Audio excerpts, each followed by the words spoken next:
ng bayan, maasahan anumang panahon.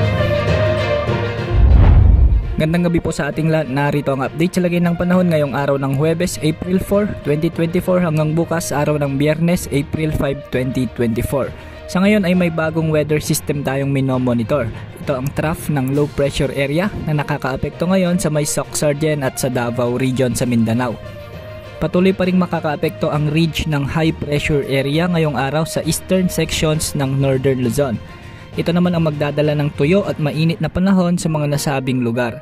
Samantala easterlies naman ang nakakaapekto sa natitirang bahagi ng ating bansa, kaya asahang ito pa rin ang magdadala ng mainit o mas malinsangang panahon sa western section ng Luzon, Southern Luzon, Visayas at natitirang bahagi ng Mindanao. Subalit posibleng magdala rin ito ng maulap at minsay mahihinang ulan sa ilang mga lugar.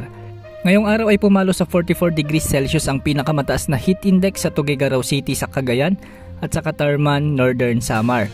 Pumalo naman sa 42 degrees Celsius ang heat index sa Dagupan City, Pangasinan, Apari, Cagayan, San Jose Occidental, Mindoro at sa Aborlan, Palawan. Nasa danger levels na ito ayon sa Pag-asa, posible nang maging sanhi ng dehydration, heat cramps, heat stroke at heat stress.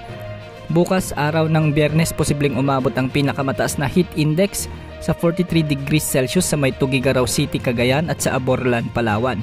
42 degrees Celsius naman sa San Jose Occidental, Mindoro, Puerto Princesa City, Dumangas, Iloilo at Catarman, Northern Samar.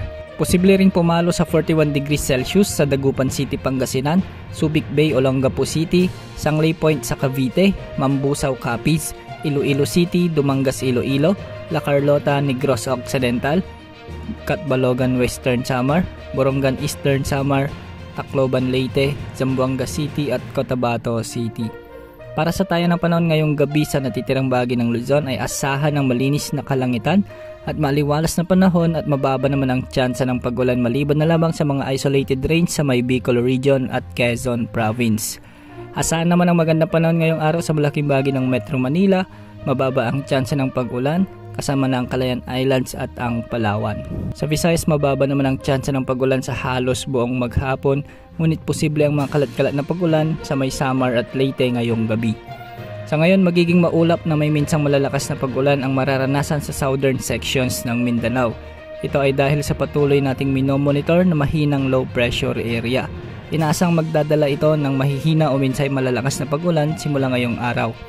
Posibleng maapektuhan nito ang buong Mindanao at Southern Visayas sa mga susunod na araw, kaya pinag-iingat po natin ang ating mga kababayan sa banta ng biglaang pagbaha at pagguho ng lupa.